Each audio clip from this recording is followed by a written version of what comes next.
From pro players disrespecting the course right in the middle of a tournament, to embarrassingly outdated rules that actually got golfers banned. These are the most unbelievable disqualifications in golf history. And first we start with this one. And trust me, this hurts in the weirdest way possible. Because how do you go from the round of your life to getting disqualified by a hot dog? Nick Barrett wasn't some tour regular. He wasn't flying in on a private jet. He was a 31-year-old UPS driver from Maryland. Just a regular guy chasing a not-so-regular dream. He'd already done the unthinkable by making it through local qualifying with a spotless 68. And now, here he was at the final stage of US Open qualifying, holding his own with a solid 73 in the first round at Woodmont Country Club. Oakmont was just around the corner, and then came lunch. Nick grabbed a quick hot dog after the round, stood up, and suddenly realized something was off. He patted his back pocket and panic set in. His scorecard was still there, unsigned, unsubmitted. He raced back to the scoring area, but it was too late. The rules don't bend for good intentions. If you don't sign your card, you don't have a score. Disqualified. One of the most brutal disqualifications you'll ever hear. And a reminder that in golf, the hardest hits don't always come from your swing. Next up, could you imagine doing something so small, so dumb, that it actually ends your tournament, but also changes the rules of golf forever? That's exactly what happened to Jordan Spieth at the Genesis Invitational. Now Spieth wasn't having his best day. He shot a 2-over-73 in the second round at Riviera, wasn't feeling great, and apparently made a beeline for the bathroom right after signing his card. But in the middle of all that chaos, he made one simple mistake. On the fourth hole, he'd actually made a 4, but the scorecard he signed? It said 3. Just one wrong digit. That's all it took.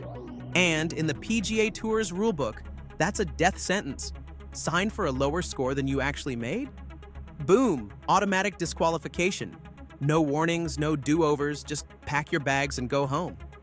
But here's where it gets interesting. This wasn't just Spieth's personal nightmare. That scorecard rule? Yeah, it's been a pain in the ass for years. Players hated it.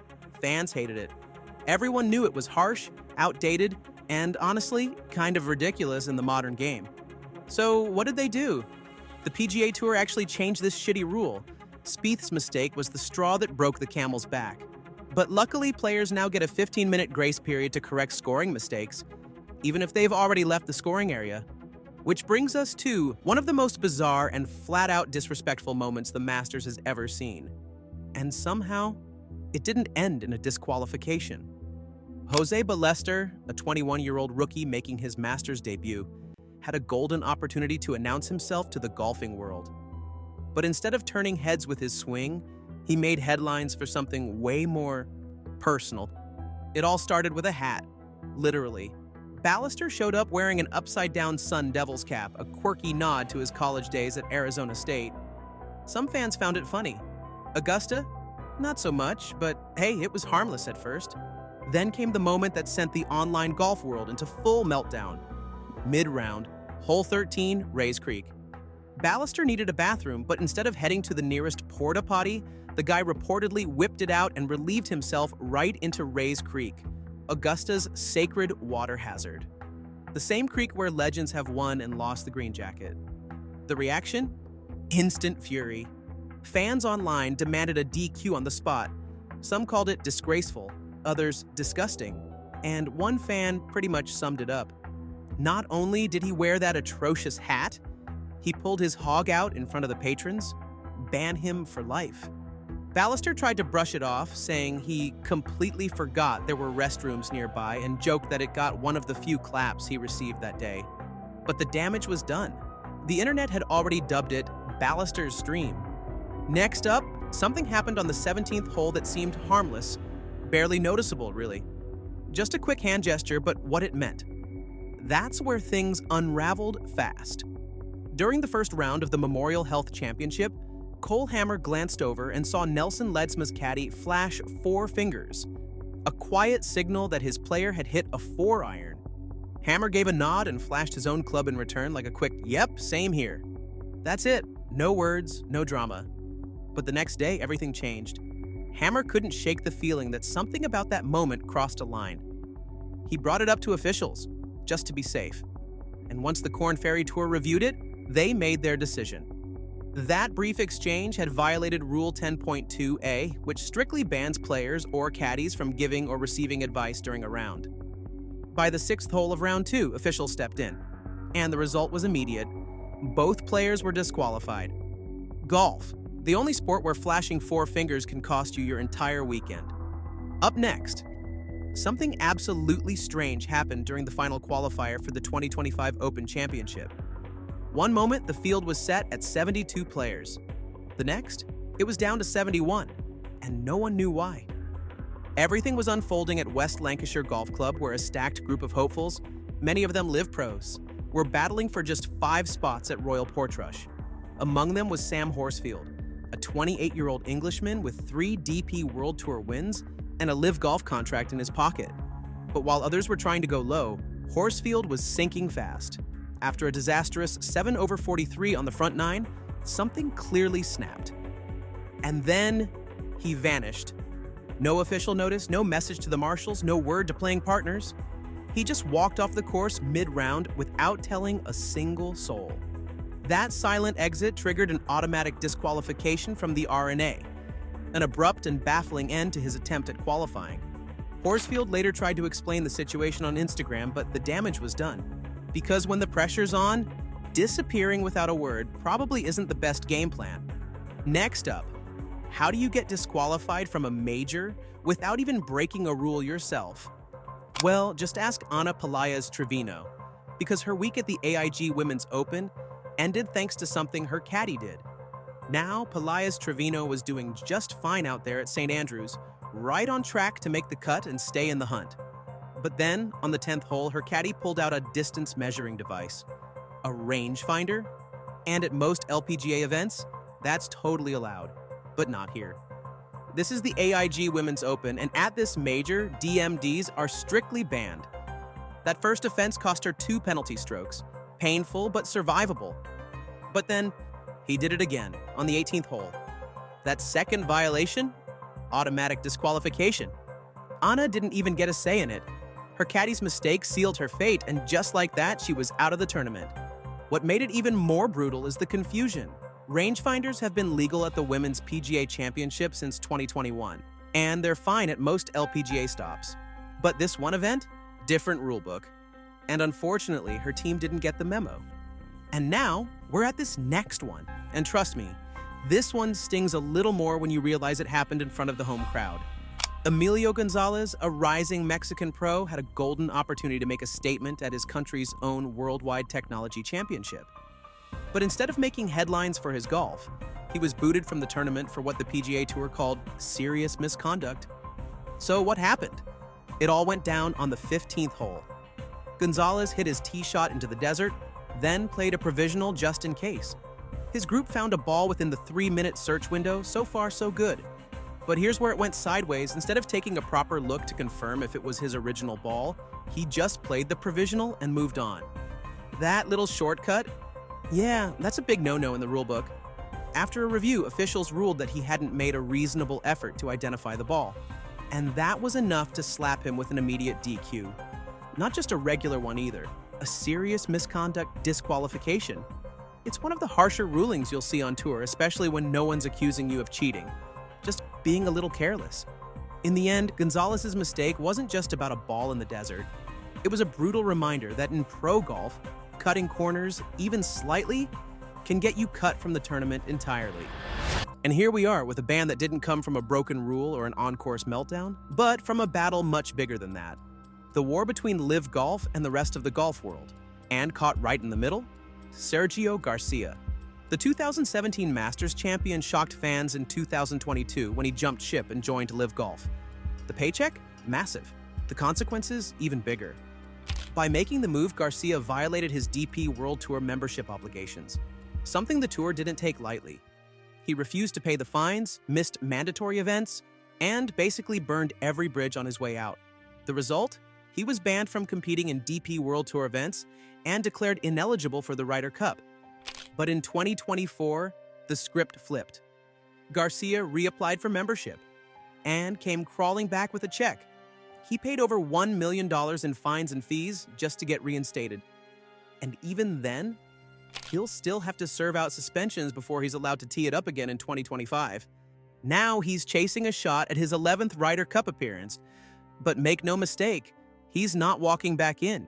He's got to earn it. And after getting banned and fined like that, let's just say that Ryder Cup locker room might feel a little colder than usual. Coming in at number 13, we've got a moment that is one of the most infamous suspensions in golf history. A moment when the PGA Tour had to draw the line with one of its most unpredictable stars. In November 1993, during the second round of the Kapalua International in Hawaii, John Daly was having a rough day. After starting the round at even par, he encountered difficulties, including 3 double bogeys. On the 11th hole, following a missed birdie putt, Daly picked up his ball and failed to complete the hole. He then proceeded to tee off on the 12th hole, an action that led to his immediate disqualification from the tournament. But the consequences didn't stop there. PGA Tour Commissioner Dean Beeman had seen enough. He handed Daly a full suspension from all tour-related events for the rest of the year and left the door open for 1994. Even more, Daly was ordered to seek professional counseling because, at that point, this wasn't just about breaking rules. It was about a player clearly losing control. And this wasn't Daly's first meltdown that year. At the Kemper Open, he got disqualified for throwing his scorecard into the scoring tent after a brutal final round. Then, at the Southern Open in October, he walked off mid-round without informing his playing partners. As Beeman stated, John now knows emphatically he can't quit. You can't go out there and walk off the golf course. And just like that, Daly wasn't just penalized, he was banned. A rough year for a guy with a rough edge, and golf's rulebook finally caught up to him. Sliding in at number 12, you don't usually expect a Masters champion to get banned in the middle of a tournament, especially not for something so bizarre and unexpected as this one. The round had barely started when officials pulled Matsuyama aside. The issue? His 3-wood. Specifically, a suspicious white substance on the club face. It looked like a bit of correction fluid, something harmless. But in the eyes of the rules, it was a problem. Turns out that white paint was applied for alignment purposes, by his own equipment rep, no less. But there was too much of it. According to the PGA Tour's chief referee, the club face had become non-conforming, meaning it could potentially affect ball performance. That's a violation of Rule 4.103. No warning, no slap on the wrist. If you use a non-conforming club during play, even once, you're out. And just like that, Matsuyama was disqualified. One of the cleanest players on tour, banned from a tournament, over a club that probably gave him 0 advantage. The irony? He only hit 1 shot with it, his opening tee shot. Officials said the call was clear, but for fans, it felt like golf's version of getting a red card for wearing the wrong shoelaces. Hideki didn't argue. He took the DQ with class. But still, banned for a bit of white paint? That might go down as one of the most polite scandals in golf history. At number 11, we've got a ban so ridiculous you'd think it came from a parody rulebook. But no, it was real. And it knocked Rory Sabatini out of the tournament, faster than a shank off the tee. It's the opening round of the 2021 RSM Classic. Sabatini is rolling, 5 birdies in his last 6 holes, sitting at 4 under, looking sharp. But as he wraps up his round, someone notices something on his club. Not a performance enhancer, not a tech device. Just a tiny reflective sticker. That's right, a sticker. It's the kind players use during practice to track club head speed with launch monitors. Totally harmless, unless you forget to take it off. And Rory did. He used that fairway wood in competition, and that made the club non-conforming under Rule 4.1. The punishment? Not a slap on the wrist, not a warning. He was banned from the tournament, instantly. His entire round was wiped out, his score erased, all because of a tiny sticker that no one even noticed until after he'd finished playing. Sabatini owned it. He reported it himself. But let's be honest, he didn't get beat by the course. He got beat by adhesive. For number 10, we're at one of the most emotional, divisive, and headline-grabbing bans in modern golf. Hailey Davidson wasn't just another name trying to make it on tour. She was on the verge of making history. In 2023, she was climbing through Q School, carding impressive rounds and inching closer to becoming the first transgender woman to earn full LPGA Tour status. It was a story bigger than scorecards, one that had the golf world watching every swing. But then the rulebook changed. In early 2024, the LPGA, USGA, and RNA introduced a major update. Starting in 2025, players must either be female at birth or have completed their transition before the onset of male puberty to be eligible for women's competition. No exceptions, no gray area. And with that change, Haley Davidson was effectively banned. But here comes the crazy part of it all. The decision wasn't made quietly. It came after growing pressure from inside and outside the sport. Former LPGA pro Amy Olsen went public with her frustration, writing on social media, "These women have worked too hard and too long to have to stand by and watch a man compete for and take their spot." Golfer Olivia Schmidt, who had actually competed against Davidson, posted a video titled "Tea Time, Keep Women's Golf Female," where she voiced her concerns and pushed for immediate policy changes to protect what she called the integrity of the women's game. Turns out breaking barriers is fine, just not the ones in the LPGA rulebook. Next up, number 9. Some players get banned for losing their temper, others for cheating the system. But Nasa Hataoka, she got banned for a miracle that turned out to be too good to be true. It's the opening round of the 2024 ShopRite LPGA Classic. Hataoka is on a tear, 6 under, tied for 3rd, and playing some of her best golf of the season. Then comes the 9th hole, her final of the day. She goes for the green in 2 and sends the ball deep into the fescue. Thick, wild, unplayable stuff. What followed looked like a miracle. A group of people, including a cameraman, scrambled into the rough, desperately trying to locate the ball. After a frantic search, they found it. Hataoka took an unplayable, saved par, signed for a 65, and walked off with a smile. But the next day, her name was gone. Here's what really happened. The search had taken longer than the 3-minute limit allowed by Rule 18.2a. That meant the ball was considered lost. By rule, she should have gone back and replayed the shot. Instead, she played from the wrong spot. And because she didn't correct it before leaving the scoring area, she was disqualified under Rule 14.7. No warning, no penalty strokes. Just banned from the tournament. A brilliant round erased over a few extra seconds. In golf, it doesn't matter how good you are. If the clock runs out, so do you. And now we get to this number 8. Every golfer has made a mistake on the course, but at the 2024 Corrales Punta Cana Championship, Ben Crane made one that got him banned. And the worst part? He didn't even know it at the time. Crane had just birdied the 7th hole. Things were looking solid. He was finding rhythm, looking sharp, doing what a 5-time PGA Tour winner is supposed to do. But then came the 8th, and a moment that turned his entire round inside out. He hit the wrong ball. Simple as that. Walked up to it, gave it a rip, kept moving. Problem is, it wasn't his. It belonged to his playing partner, David Lipsky. And instead of fixing the mistake right then and there, Crane made it worse. He went to the 9th tee and hit his next shot. That was it. Instant disqualification. Game over. No warning, no redo, just done. It was a shocking exit, especially for a guy who's been around forever. And while Crane's had his name in headlines before, usually for playing slower than traffic on a Monday morning, this one? It was a full-on mental blunder caught in real time. He didn't throw a club, he didn't argue, he just hit the wrong ball and got himself banned for it. Which brings us to number 7. Before he was a major champion, before he became world number 1, before the millions, the green jackets, and the Hall of Fame, there was just a young Vijay Singh, grinding it out on the Asian Tour, chasing a dream. But then, everything changed. His entire career was hanging by a thread, caught in a scandal so shocking it would nearly end his journey before it even began. Vijay got banned. This wasn't a slow fade-out or a quiet suspension. It was a career-threatening hammer drop that stopped him in his tracks. The accusation? One of golf's deadliest sins, scorecard tampering. Singh was battling to make the cut, and the pressure was on. According to tournament officials, he marked his score as 1 under par when he had actually shot one over. A 2-shot swing. A difference between cashing a check or packing your bags. Singh denied it, said he didn't cheat. But the Asian Tour wasn't convinced. No appeal, no second chance, just a flat-out ban.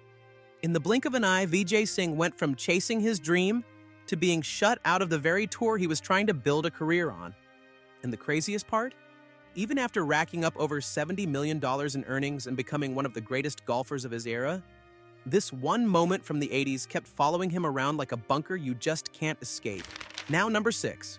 Most bans in golf come from outbursts, controversies, or off-course scandals. But in this case, it started with a small, almost unnoticeable gesture. Something that slipped past everyone on the course, except the cameras. In October 2013, during the BMW Masters in Shanghai, Simon Dyson was lining up a putt when he casually used his ball to press something down right in his putting line. No one on the course noticed, not the players, not the officials. But later that day, phone calls started coming in. Viewers watching the broadcast had spotted the move and reported it. At the time, repairing anything on the line of a putt, especially a spike mark, was against the rules. Dyson was given a 2-shot penalty. But then things got worse. He submitted his scorecard without including the penalty, which led to an automatic disqualification for signing an incorrect card. The European Tour didn't leave it there. They launched a full disciplinary investigation and ruled that Dyson had committed a serious breach of conduct. He was fined £30,000 and handed a suspended 2-month ban. At number 5, we've got a moment so brutal, so absurd, it barely sounds real. A player dominating the field, 5 strokes clear of the competition, and then getting banned before he could even tee it up on Sunday. The year was 2000. Padraig Harrington was on fire at the Benson and Hedges International Open. After 3 rounds, he wasn't just in the mix. He was leading by 5 strokes. He was steamrolling the field, heading into Sunday with a win practically in his pocket. And then, gone. Not a blown lead, not a final round collapse, not even a rules dispute on the course. Nope, he got disqualified over a missing signature. Yes, seriously. Turns out, after the first round, Harrington had turned in a scorecard with 2 signatures, but neither of them were his. Somewhere in the post-round routine, something slipped. And by the time tournament staff retrieved the scorecards to put them on display, they spotted the issue. His name wasn't on it. According to Rule 6-6B, that's an automatic disqualification. Padraig didn't argue, he took full responsibility. But that didn't make it sting any less. He was literally banned from finishing a tournament he was dominating because of a clerical error from 3 days earlier. In golf, you can eagle 5 holes and hit every fairway, but forget your own autograph? That's game over. Coming in at number 4. Now this one sounds like a joke, but it's not. Back in 1949, one of the most dominant golfers on the planet suddenly vanished from the PGA Tour. No suspension, no cheating scandal. Just gone. The name? Bobby Locke. A South African legend who rolled into America and made himself right at home by absolutely destroying the competition. He won 11 of his first 59 starts and finished in the top 3 more than half the time. Fans loved him. The leaderboard? Not so much. And then, without warning, Locke was banned. The official reason? He didn't show up for a few tournaments and exhibitions he had committed to. Events like the Western Open and the Inverness 4-ball. Fair enough. If you ignore the part where other players had skipped events without being exiled from the tour. But here's where it gets shady.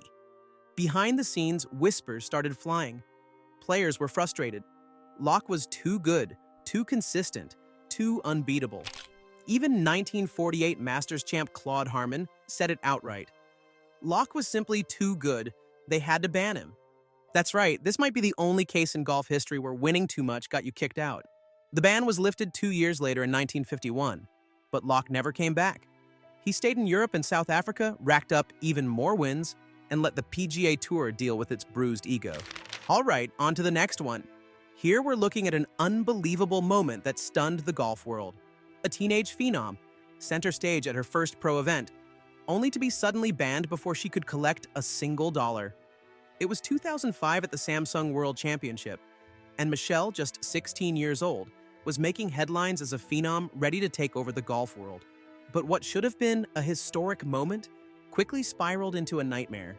It all happened on the 7th hole in the 3rd round. Michelle's ball landed in a bush, forcing her to take an unplayable drop. She made a solid recovery, chipping to 15 feet and saving par. Everything seemed fine, until Sports Illustrated's Michael Bamberger noticed something strange. He didn't say anything immediately. Instead, after the round, he measured the drop distance himself and later questioned Michelle about it. When she explained her triangle thing for ensuring she wasn't closer to the hole, Bamberger grew more suspicious. The next day, after Michelle had finished tied for fourth and was set to cash her first pro paycheck of $53,000, LPGA officials stepped in. After remeasuring the spot, they found her drop had been about a foot closer to the hole than it should have been. A clear rule violation, and the consequence? Immediate disqualification for signing an incorrect scorecard. Just like that, her first pro payday vanished. Whether it was an honest mistake or something more, one thing was clear. Michelle's debut wasn't making headlines for the reasons she had hoped. Sliding into number 2, which brings us to what many call the biggest cheating scandal in women's golf history, and one that got a top LPGA star banned. The year was 1972. Jane Blalock was the LPGA's top money winner, dominating the tour. But behind the scenes, chaos. A group of players accused her of improving her lies and improperly marking her ball on the green. And this wasn't just locker room gossip. 27 players signed a sworn affidavit against her. It all came to a head at the Bluegrass Invitational. After the second round, Blalock was disqualified and fined $500. Shortly after, the LPGA handed down a full 1-year suspension. Her season earnings, which totaled nearly $50,000, were frozen. And just like that, one of the biggest stars on the LPGA Tour was banned. But here comes the twist. There was no video, no photos, no hard proof, just the testimony of her peers. Blalock denied everything and took the LPGA to court, eventually winning a partial legal victory. But the damage to her reputation was already done. She wasn't just banned from competition, she was banned from the very community she'd climbed to the top of.